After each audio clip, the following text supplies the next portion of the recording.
आज का जो हमारा टॉपिक स्टार्ट होगा वो यहाँ से है, discovery of proton and canal रे।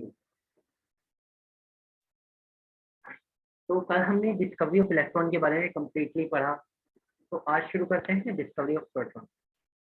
The first experiment that lead to the discovery of positive particle was conducted by Goldstein in 1886।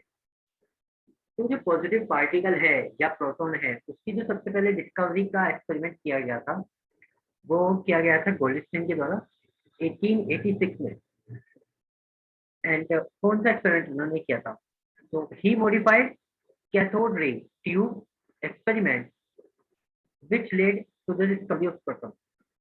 उन्होंने क्या किया था, कैथोड रे की जो ट्यूब एक्सपेरिमेंट था थॉमसन वाला, उसी को मॉडिफाई किया था जिससे उन्हें प्रोटॉन की डिस्कवरी वो कर पाए थे। अब देखते हैं पॉजिटिव चार्ज पार्टिकल जो डिस्कवरी हुई उसकी क्या क्या कैरेक्टरिस्टिक्स हैं। So characteristics of positive charge particle. First, charge to mass ratio of the particles depend on the gas from which these rays originate. देखो कैथोड रेज में हमने पढ़ा कि जो चार्ज टू मास रेशियो है वो गैस पे डिपेंड नहीं करता, लेकिन जो पॉजिटिव पार्टिकल्स में जो रेज बनी थी कैनाल रेज, उनकी जो प्रॉपर्टी है और जो चार्ज टू मास रेशियो है वो गैस पे डिपेंड करता है कि कौन सी गैस आपने ली। The positively charged particles depend upon the nature of gas present in the cathode ray discharge tube. ठीक है, जो पॉजिटिवली चार्ज पार्टिकल्स हैं वो डिपेंड करते हैं कि गैस का नेचर क्या है, कौन सी गैस आपने ली कैथोड रे डिस्चार्ज ट्यूब में। Next, some of the positively charge particles carry a multiple of fundamental of electrical charge. उन्होंने कहा कुछ पॉजिटिव पार्टिकल्स पे कुछ ना कुछ चार्ज भी था, वो हमें पता है बाद में 1.6 into 10⁻19 कूलम्ब का पॉजिटिव चार्ज था।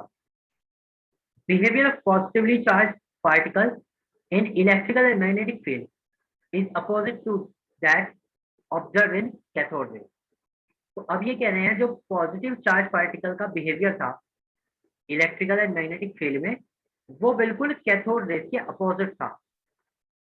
ठीक है, तो हमें पता है जो कैथोड रेज थी वो नेगेटिव थी और वो क्या होती थी, डिफ्लेक्ट होती थी किसके towards, reflected towards positive charge. तो अब जो हमारी कैनाल रेज हैं वो पॉजिटिव है, तो बताइए डिफ्लेक्टेड किसके टुवर्ड्स होंगे? Negative reflected towards negative. Charge. Very good, तो नेगेटिव चार्ज के टुवर्ड्स रिफ्लेक्ट करेंगी। तो इसी तरह अगर कैथोड रे साउथ पोल या साउथ मैग्नेटिक फील्ड की तरफ जाती है तो कैनाल रेज किधर जाएंगी? नॉर्थ की तरफ। ठीक है, तो जो भी बिहेवियर है पॉजिटिव रेज का वो कैथोड रेज का बिल्कुल अपोजिट था। Okay, and finally this particle positive particle was named proton by the Rutherford in 1911। फिर बाद में इस पॉजिटिव पार्टिकल को रदरफोर्ड ने नाम दिया, ठीक है, 1911 में। तो ध्यान देना जो डिस्कवरी की थी वो तो किसने की, गोल्डस्टीन ने। ठीक है, by the experiment canal raise, या तो आप कैनाल रेज एक्सपेरिमेंट लिख दो या फिर लिख दो modified cathode ray experiment. Okay okay, लेकिन इसका जो नेम दिया था the name was given by Rutherford in 1911। जो नेम था प्रोटॉन, पॉजिटिव पार्टिकल को जो नाम दिया प्रोटॉन वो दिया रदरफोर्ड ने 1911 में। तो ये नेम दिया था। तो ये क्लियर है।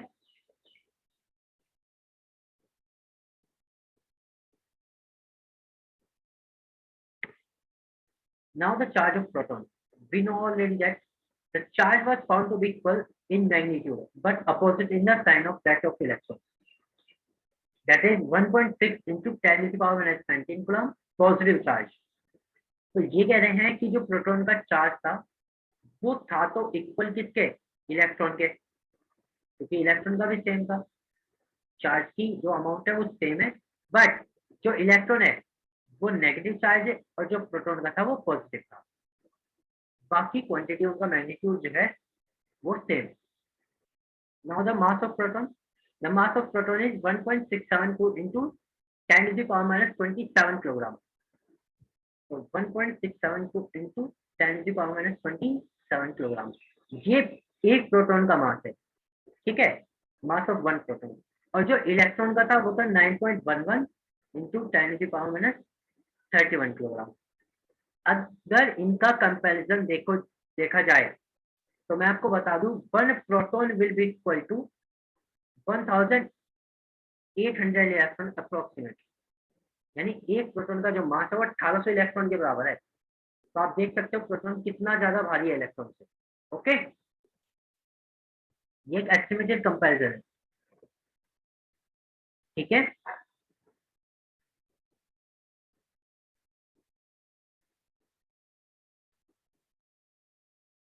तो यहाँ पे हमने बात की है charge and mass of proton की। चलते हैं आगे। अब देखते हैं डिस्कवरी ऑफ न्यूट्रॉन, कि न्यूट्रॉन की डिस्कवरी कैसे की गई। तो neutron was discovered by James Chadwick.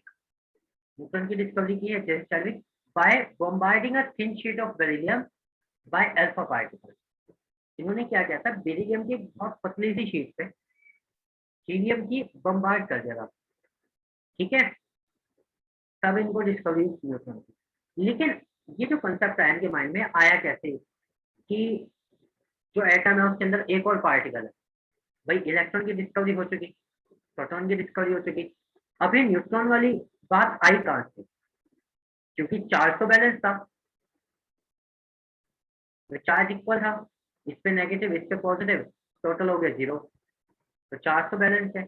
फिर इसकी डिस्कवरी की बात आई कहां, तो देखो ये कुछ ऐसे था। इन्होंने देखा जो कार्बन होता है उसका मास 12 ग्राम है, ठीक है। अब इसमें केवल 6 प्रोटॉन है, तो 6 प्रोटॉन का मास चलो 6 हो गया, ओके, एक कंपैरिजन के लिए मान लेते हैं। तो अब बात आती है कि अगर ये 6 है तो बाकी का 6 ग्राम कहाँ से आ रहा है। तब इन्होंने इस डिस्कवरी को किया कि कुछ ना कुछ और पार्टिकल भी अभी है। तब इन्होंने क्या किया, जो बेरिलियम की एक शीट ली पतली थी और उस पर अल्फा पार्टिकल यानी हीलियम पार्टिकल की बम्बार कर दिया। तो जब ये दोनों आपस में अटैच हुए तो यहाँ से कार्बन का एटम बना और एक अलग से सिंगल पार्टिकल निकला जिसे कहा गया न्यूट्रॉन। अब न्यूट्रॉन में आप देख सकते हो कि मास तो 1 है लेकिन एटॉमिक नंबर कुछ नहीं, एटॉमिक नंबर 0। तो न्यूट्रॉन में केवल मास होता है, एटॉमिक नंबर नहीं था, ठीक है। तो न्यूट्रॉन अकेला एक पार्टिकल। तो यहाँ से जो डिस्कवरी हुई थी वो हुई थी न्यूट्रॉन की। आपको इक्वेशन याद करने की जरूरत नहीं है, इतना डिटेल में आपके यहाँ नहीं आने वाला, केवल साइंटिस्ट का नाम याद रखना है, जेम्स चैडविक। ओके, शीट किसके लिए थी, बेरिलियम की, and it was bombarded by alpha particle. Alpha particle होते हैं helium particle. Now the charge of neutron, neutron का charge, they are electrically neutral particle, there is no charge on the neutron. क्योंकि जो neutron थे वो electrically neutral थे, तो उनके ऊपर कोई भी चार्ज नहीं होता। मास ऑफ न्यूट्रॉन, न्यूट्रॉन है स्लाइटली ग्रेटर देन प्रोटॉन। जो न्यूट्रॉन का मास था वो प्रोटॉन से बस थोड़ा सा ज्यादा था। तो mass of the neutron will be 1.675 into 10 to the power minus 27 kilogram. तो जो मास था न्यूट्रॉन का वो था 1.675, okay, multiply 10 to the power minus 27 kilogram. तो ये बहुत ज्यादा नहीं है ना ही बहुत कम है, प्रोटॉन के लगभग इक्वल है। तो यहाँ से तीनों particle electron proton and neutron की डिस्कवरी हो चुकी है। शॉर्ट में एक बार रिवाइज करा देता हूँ आपको सारा, ठीक है। तो देखिए सबसे पहले एटम, एटम के बाद सबसे पहले क्या चीज आई,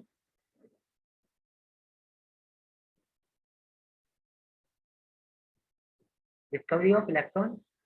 किसने की,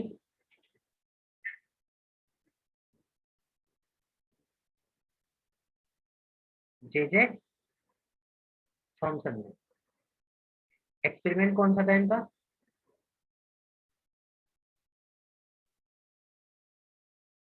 cathode ray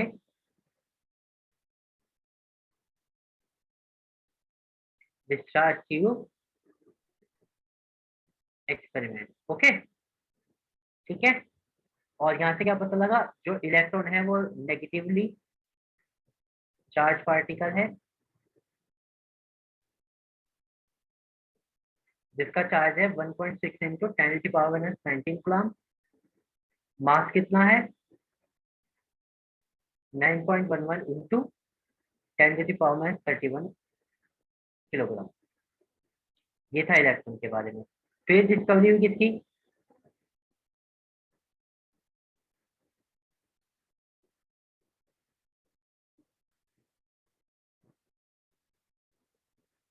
discovery of proton.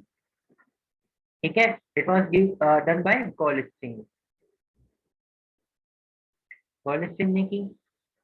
उनका एक्सपेरिमेंट कौन सा था बताइए,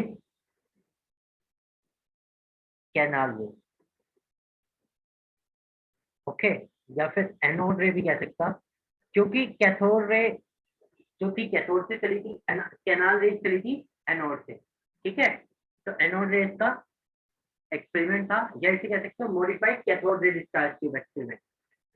ओके, अब जो प्रोटॉन है उसको P+ से डिनोट करते हैं। ये पॉजिटिव चार्ज है और इसका चार्ज की अमाउंट सेम है 1.6 इंटू 10⁻19 कूलम, बट पॉजिटिव। मास कितना है, 1.672 इंटू 10⁻27 किलोग्राम। तो ये डिस्कवरी हो गई प्रोटॉन की। उसके बाद डिस्कवरी हुई थी न्यूट्रॉन। किसने की,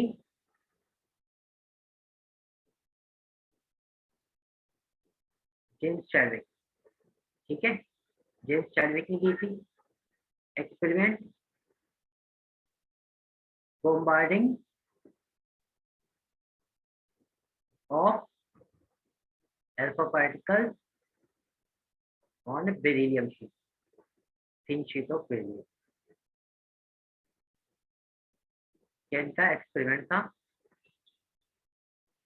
ठीक है, इक्वेशन कुछ खास याद करने की जरूरत नहीं है। ठीक है, चार्ज कितना होता है, 0, कोई चार्ज नहीं होता। एंड जो मास था वो स्लाइटली इक्वल है इसके प्रोटॉन के 1.675 इंटू 10⁻27 किलोग्राम। ओके, तो ये ई की शीट पे मैंने तीनों का आपको बता दिया। ठीक है,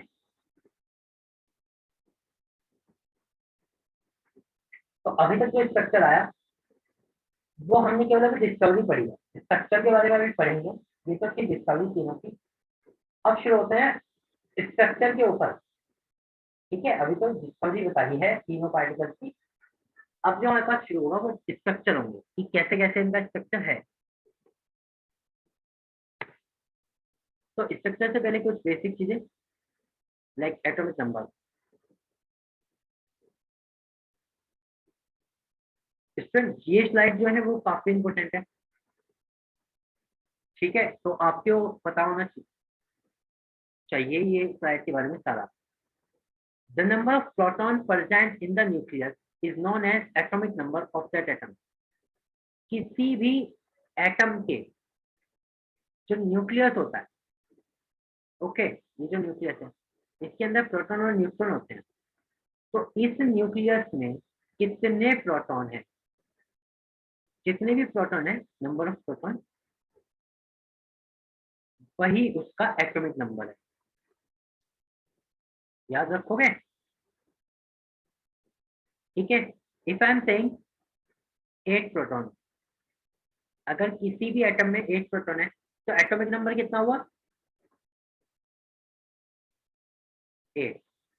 ओके,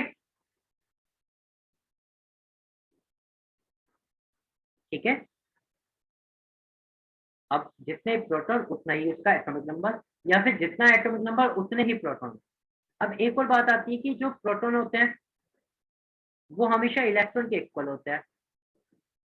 इसलिए हम कह सकते हैं कि जो इलेक्ट्रॉन है वो भी एटॉमिक नंबर के इक्वल है न्यूट्रल स्टेट में। ठीक है, तो atomic number will be equal to the number of proton और नंबर ऑफ इलेक्ट्रॉन। ठीक है, जो एटॉमिक नंबर होगा वो प्रोटॉन के भी इक्वल होगा और इलेक्ट्रॉन के भी, जब तक कुछ लॉस या गेन ना हो। तो Z will be equal to P और E। जो Z होता है एटॉमिक नंबर, वो प्रोटॉन और या फिर इलेक्ट्रॉन इनके इक्वल होता है। ठीक है,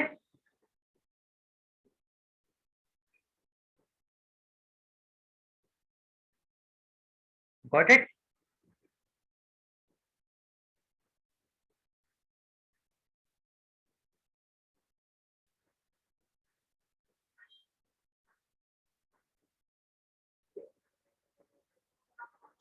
स्टूडेंट ये वाला क्वेश्चन आपको करना है, आपको इसमें एटॉमिक नंबर बताना है। मैं 2 मिनट का गैप लूंगा।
Hello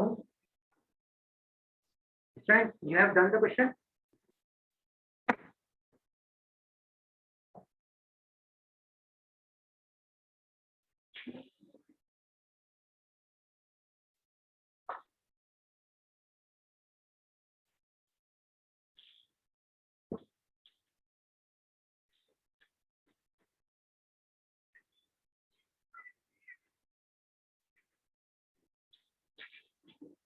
what is the atomic number?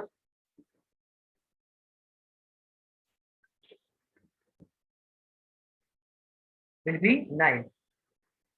Okay, and if electron also are, then the answer will be 9 also।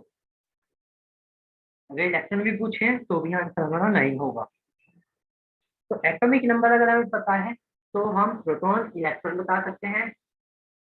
Proton पता हो तो हम इलेक्ट्रॉन और एटॉमिक नंबर भी बता सकते हैं आराम से। तो अगर आपको एटॉमिक नंबर 1 से लेके 30 एटम तक के याद हो गए तो इसका मतलब है आपको प्रोटॉन भी पता है और इलेक्ट्रॉन भी पता है। ठीक है, 1 से 30 तक के एलिमेंट आपको याद भी होने चाहिए। किसी दिन टेबल भी बनवा देंगे। अब एक और चीज आती है एटम की सबसे बेसिक स्ट्रक्चर में, mass number. Mass number A से डिनोट होता है। इसी मास नंबर को एटॉमिक मास भी कहते हैं, रेफरेंस देते हैं एटॉमिक मास की। ठीक है, तो what is mass number? Sum of number of proton plus neutron present in the nucleus of an atom. तो एक एटम के न्यूक्लियस में कितने प्रोटॉन और कितने न्यूट्रॉन है, इलेक्ट्रॉन की बात नहीं हो रही है, प्रोटॉन और न्यूट्रॉन की बात हो रही है, वही उसका मास नंबर होता है। So proton plus neutron, mass number is equal number of proton plus number of neutron. अब स्टूडेंट मैं एक चीज बता दूं, 1 से लेके 20 तक आप ये देखेंगे, मैं एक एग्जांपल के तौर पे बता रहा हूँ कि प्रोटॉन भी और न्यूट्रॉन भी इक्वल है, लेकिन इसको यही मान के मत चलना कि प्रोटॉन हमेशा न्यूट्रॉन के इक्वल होते हैं, नहीं। प्रोटॉन हमेशा इलेक्ट्रॉन के इक्वल होते हैं, न्यूट्रॉन के इक्वल हमेशा नहीं होते। कुछ स्टार्टिंग एलिमेंट्स में है, सब में नहीं है, तो इससे कंफ्यूजन में मत रहना, ठीक है स्टूडेंट। तो मास नंबर जो होगा A is equal will be P plus N, proton plus neutron. अब हमें पता है जो प्रोटॉन है वो एटॉमिक नंबर के इक्वल होता है जेड के, तो हम ये भी कह सकते हैं मास number is equal atomic number plus neutron. और हमें पता है कि प्रोटॉन एंड इलेक्ट्रॉन भी इक्वल होते हैं, तो ये भी लिख सकते हो मास number is equal number of electron plus number of neutron, ठीक है। तो इस तरह से हम मास नंबर और एटॉमिक नंबर निकाल सकते हैं, ठीक है स्टूडेंट। आप यहाँ पे 3 या 4 स्टूडेंट है तो वो प्लीज रिप्लाई करें कि क्या समझ में आ गया या नहीं।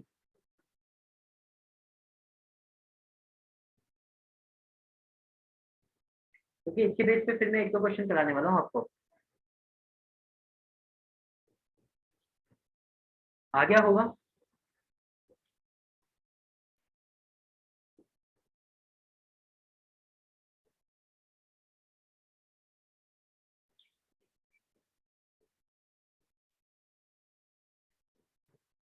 ठीक है, अभी एक चीज और बताता हूँ, किसी भी एलिमेंट का जो सिंबल होता है वो कैसे लिखा जाता है। एलिमेंट का सिंबल लिखा जाता है, ठीक है, नीचे तो आता है एटॉमिक नंबर, फिर वो एलिमेंट आता है कुछ भी हो जाए, और ऊपर की साइड आता है मास नंबर। क्या आता है ऊपर की साइड? Mass number, okay. तो इस तरह से सिंबल होता है। तो अब एटॉमिक नंबर नीचे आता है, मास नंबर ऊपर आता है। आप चाहो तो दोनों को एक साइड लिख सकते हो, चाहे एटॉमिक नंबर को एक साइड लिख लो, दोनों चीज सही है, बस एटॉमिक नंबर नीचे और मास नंबर ऊपर। मास नंबर हमेशा ज्यादा होता है एटॉमिक नंबर से, ओके। तो चलिए अब क्वेश्चन है वो करना है।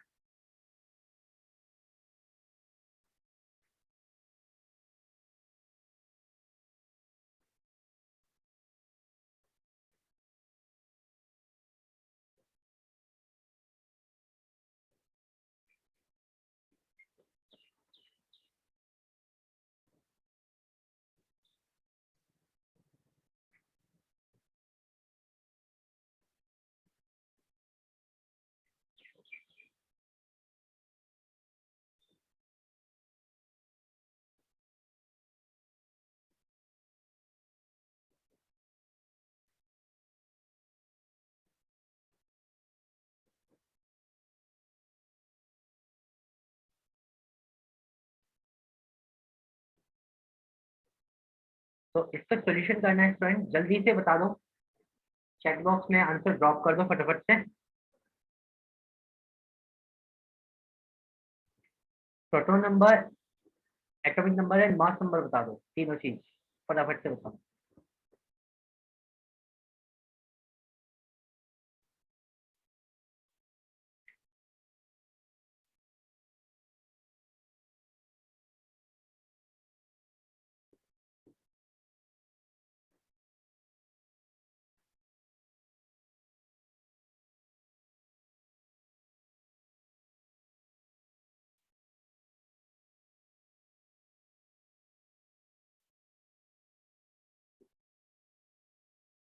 वेरी गुड वंश।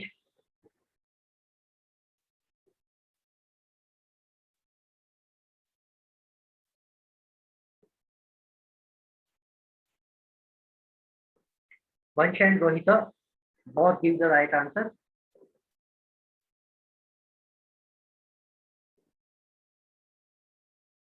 Okay, very good. So we know that number of electron will be equal to atomic number. So atomic number will be Z will be 6, proton will be 6 because electron will be always equal to proton. And mass number will be Z plus, यानी Z मतलब atomic number plus neutron. तो Z कितना है? 6, और 6 ही neutron है तो 12 हो गए। अब आपको सिंबल लिखना है, तो हमें पता है कि एटॉमिक नंबर 6 पे है कार्बन, तो इस तरह से लिखेंगे जेड सी ए। ये मैं क्यों लिख रहा हूँ ए और जेड, मैं अभी ये बता रहा हूँ कि जेड मतलब एटॉमिक नंबर नीचे आएगा और ए मतलब कि मास नंबर ऊपर आएगा। तो 6 C 12 ये हमारे पास सिंबल हो जाएगा। ओके, और ये हमारे आंसर हो गए सब। तो हो गया ना एक बहुत इजी सा क्वेश्चन।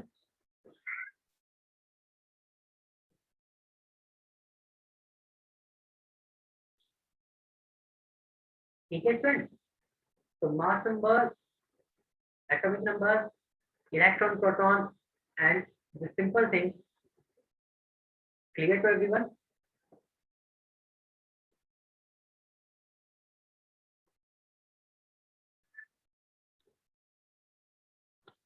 ओके, अब चलते हैं एटॉमिक मॉडल के ऊपर कि एटम के जो मॉडल्स दिए थे, स्ट्रक्चर दिए थे, पूरा मॉडल जो दिया था वो किस किस ने दिया, उनकी क्या खासियतें थी।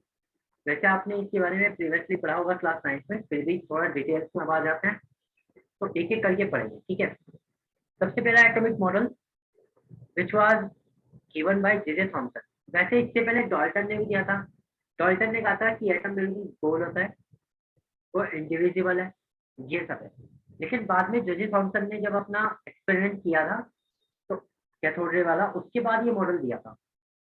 तो इसके अकॉर्डिंग क्या है, एटम क्या है। So this model propose that atom is considered as uniform positively charged sphere and electrons are embedded in it। तो इनके अकॉर्डिंग जो एटम है वो एक पूरा का पूरा पॉजिटिव चार्ज का स्फीयर है, गोल बिल्कुल। ठीक है, गोल की तरफ। And electrons are embedded in it, ये पूरा तो पॉजिटिव चार्ज है और इलेक्ट्रॉन इसमें धसे हुए हैं, नेगेटिव चार्ज इलेक्ट्रॉन इसमें धसे हुए हैं, जैसे इसमें दिखाया हुआ है। An important feature of the Thomson model was that mass of an atom is considered to be evenly spread over the atom. इसमें बस एक खास बात इनकी ये थी कि इन्होंने ये कहा जो मास है वो पूरे एटम में एक साथ है, पूरा एटम भरा हुआ है। जैसे वाटर मिलन होता है ना, अंदर से रेड है, पूरा भरा हुआ, इस तरह से बताया। और जो उसमें सीड्स होते हैं, बीज होते हैं, उन्होंने कहा कि इलेक्ट्रॉन इसी तरह से धसे हुए हैं जैसे वो बीज होते हैं वाटरमेलन के अंदर। इनका मॉडल इस टाइप का था कि बिल्कुल गोल और उसके अंदर इलेक्ट्रॉन धसे हुए। ठीक है, एक और चीजें इसमें जो नहीं लिखी बता दूं, इन्होंने ये भी कहा था जो नेगेटिव चार्ज है और जो पॉजिटिव चार्ज है वो बिल्कुल इक्वल है। इसलिए जो कंप्लीट चार्ज है, होल चार्ज, वो बिल्कुल जीरो है। और इसलिए जो एटम है वो न्यूट्रल है, अपनी नॉर्मल स्टेट में एटम कैसा है, बिल्कुल न्यूट्रल, कोई चार्ज नहीं होता, क्योंकि नेगेटिव एंड पॉजिटिव चार्ज बिल्कुल इक्वल होते हैं। तो इस मॉडल को watermelon model, plum pudding model, ये नाम दिए हुए हैं।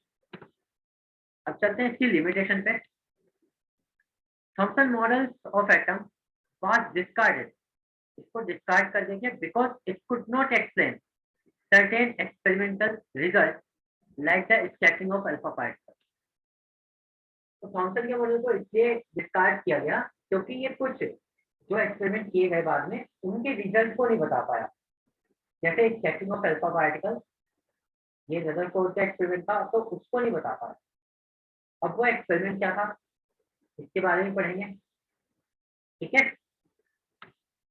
अब आता है रदरफोर्ड मॉडल ऑफ एटम। फिर रदरफोर्ड ने मॉडल दिया। ठीक है, यहाँ से एक और चीज हुई, डिस्कवरी ऑफ न्यूक्लियस, न्यूक्लियस की डिस्कवरी सबसे पहले इन्होंने ही की थी, पूरे न्यूक्लियस की।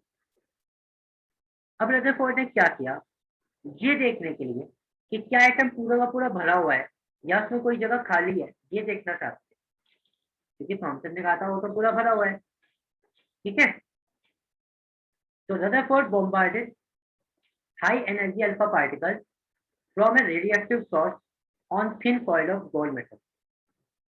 अब रदरफोर्ड ने क्या करा, एक पतली सी गोल्ड की फॉइल लेके, सोने की, उसमें बहुत तेज अल्फा पार्टिकल का बोम्बार्ड कर दिया, मतलब बहुत ज्यादा एक साथ उससे टकरा दिए। और उसके पीछे एक सर्कुलर फॉइल, ये आप देख रहे हो circular screen, the thin gold foil had a circular fluorescent zinc sulphide spring around it. अब ये जिंक सल्फाइड की स्किन लगा दी कि अगर पार्टिकल इससे टकराएंगे तो इससे स्पार्कल होगा, उससे पता लग जाएगा। ओके, तो जब इन्होंने ये एक्सपेरिमेंट किया तो इसके जो रिजल्ट थे, उनके जो एक्सपेक्टेड रिजल्ट थे उससे बिल्कुल अलग आए। क्योंकि थॉमसन ने कहा था कि जो एटम है वो बिल्कुल भरा हुआ है। अब ये सोच के देखो, अगर एक वाटरमेलन आपके पास हो और आप इस पे यहाँ से बुलेट से, गन से बुलेट फायर करें तो क्या कंडीशन होगी? एक छोटी सी बुलेट जाके इस पर टकराएगी तो क्या होगा?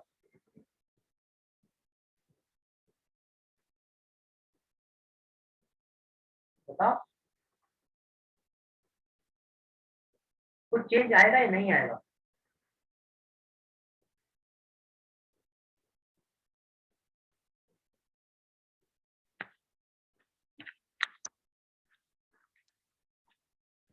बिल्कुल आएगा। ठीक है, लेकिन यहाँ जो रिजल्ट आए थे वो बिल्कुल अलग थे, मतलब इनके एक्सपेक्टेड रिजल्ट से बिल्कुल अलग। तो क्या रिजल्ट इसकी ऑब्जर्वेशन इनके आए थे वो देखते हैं। Most of the alpha particle pass straight through the gold foil without any deflection. ज्यादातर जो अल्फा पार्टिकल थे वो बिल्कुल सीधे चले गए, उनमें कोई डिफ्लेक्शन ही नहीं हुआ। अब ये मान के चलो, एक बुलेट को आपने वाटरमेलन में से फायर करा और बुलेट, जो बुलेट है वो बिल्कुल सीधे निकल जाए, उसमें कोई चेंज ही ना आए, कुछ हो ही ना, तो क्या होगा? आप ये कहेंगे कि जो स्पेस है वो खाली है, यहाँ कुछ है ही नहीं, तभी तो वो सीधी जा सकती है। Second, A small fraction of alpha particle were deflected by small angle. बहुत कम अल्फा पार्टिकल कुछ कम एंगल से डिफ्लेक्ट हो गए, बहुत ही कम। तो इससे पता लगा कि बीच में कुछ ना कुछ तो है, तभी तो ये डिफ्लेक्ट हुए। And a very few alpha particle, इसको आप कह सकते हो 1 out of 20,000, 20,000 में से कोई एक alpha particle did not pass through the gold foil but suffered large reflection nearly 180 degree. केवल 20,000 में से एक ऐसा अल्फा पार्टिकल था जो गोल्ड फॉइल में से पार नहीं हुआ, गया, टकराया और अपने रास्ते पे वापस आ गया। तो इन्होंने कहा हाँ बीच में कुछ चीज है, लेकिन वो बहुत छोटी सी है, क्योंकि ज्यादातर तो पार्टिकल सीधे जा रहे हैं। तो अगर बीच में कोई भारी चीज है या पॉजिटिव पार्ट है तो बहुत कम एरिया में है। ओके,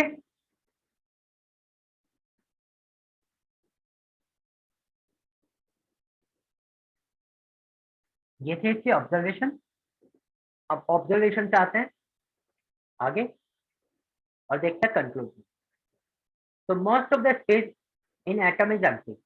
तो इनके अकॉर्डिंग ज्यादातर स्पेस खाली था, because most of the alpha particle pass straight, क्योंकि ज्यादातर अल्फा पार्टिकल बिल्कुल सीधे चले गए, और वो सीधे तभी जा सकते हैं बिना डिफ्लेक्शन के जब स्पेस खाली हो। Second, the positive charge has to be concentrated in a very small volume that repel and reflected few positively charged alpha particles। तो उन्होंने कहा जो पॉजिटिव चार्ज है, जो थॉमसन ने कहा था पूरे में भरा हुआ है, कि ऐसा नहीं है, वो एक बहुत छोटे से एरिया में है, पूरे एटम के अकॉर्डिंग बहुत छोटे से एरिया में है, क्योंकि कुछ ही अल्फा पार्टिकल वापस आए अपने रास्ते पे जब डिफ्लेक्ट हुए। अगर ये बड़ा होता तो ज्यादा डिफ्लेक्ट होते, बहुत सारे वापस भी आते, लेकिन बहुत कम आए। इसलिए ये पता लगा कि जो पॉजिटिव चार्ज है वो बहुत छोटे से एरिया में है पूरे एटम के according. Okay, and the third point जो उन्होंने दिया, that electron revolve around the nucleus. क्योंकि जिसमें मास था उसको इन्होंने नाम दिया न्यूक्लियस का, और फिर इलेक्ट्रॉन जिसके बारे में इनको कोई पॉइंट नहीं मिला, इन्होंने बस उसके बारे में ये कह दिया that electron revolve around the nucleus into the circular orbit, कि जो इलेक्ट्रॉन है वो न्यूक्लियस के चारों ओर सर्कुलर ऑर्बिट में घूमते हैं। जबकि इनके एक्सपेरिमेंट में इलेक्ट्रॉन के बारे में कोई बात नहीं आई थी, लेकिन फिर भी इन्होंने ये पॉइंट रख दिया। ओके,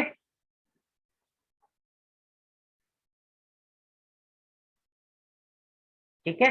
तो ये कुछ इनका फाइनल इलेक्ट्रॉन जो मॉडल है वो निकल के आता है कि न्यूक्लियस ये है जिसमें प्रोटॉन भी है और न्यूट्रॉन भी है, इसको न्यूक्लियस नाम दिया गया, और इलेक्ट्रॉन इसके चारों ओर घूम रहे हैं सर्कुलर ऑर्बिट में। ठीक है, तो इनके मॉडल के according An atom of tiny positively charged center called nucleus. An atom has tiny positively charged center called nucleus. कि हर एक एटम में एक पॉजिटिव चार्ज का सेंटर है जिसको न्यूक्लियस कहा जाता है. The nucleus consists of proton and neutron. Okay, जो न्यूक्लियस है उसमें दो चीजें, एक प्रोटॉन और एक neutron. The mass of atom is concentrated in the nucleus of atom. जो सारा का सारा मास है पूरे एटम का वो केवल न्यूक्लियस में है. न्यूक्लियस से बाहर इतना मास नहीं है, केवल न्यूक्लियस में. The electron revolve around the nucleus. जो इलेक्ट्रॉन है वो न्यूक्लियस के चारों ओर घूमते हैं. ये पॉइंट इनका खास है जो कि एक्सपेरिमेंट से नहीं आया था लेकिन इन्होंने खुद से ऐड कर दिया था. And the fifth point, electron and nucleus are held together by stem electrostatic force. जो इलेक्ट्रॉन और न्यूक्लियस है वो एक दूसरे से जुड़े रहते हैं स्ट्रॉन्ग इलेक्ट्रोस्टैटिक फोर्स से. मतलब उनके बीच में फोर्स है जिसके कारण वो बंधे हुए हैं, दूर दूर नहीं भागते एक दूसरे से, एक जगह पे इलेक्ट्रॉन घूमते रहते हैं. Okay, so this was the model of Rutherford. Rutherford's model of atom.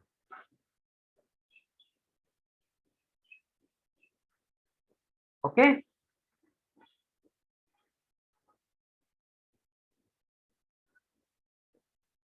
Yes, sir. Yes, friend, this is enough for today. आज हमने थॉमसन मॉडल के बारे में देखा, डिस्कवरी देखी प्रोटॉन एंड न्यूट्रॉन की. दो मॉडल हो गए, थॉमसन एंड रदरफोर्ड. बाकी कंटिन्यू करेंगे कल. फिर आता है बोहर का मॉडल. वहां से आपकी थोड़ी न्यूमेरिकल चीजें और कैलकुलेशन वाली चीजें शुरू हो जाती हैं. ठीक है. Okay, sir. Okay, so we will continue the class tomorrow. Goodbye. Have a nice day.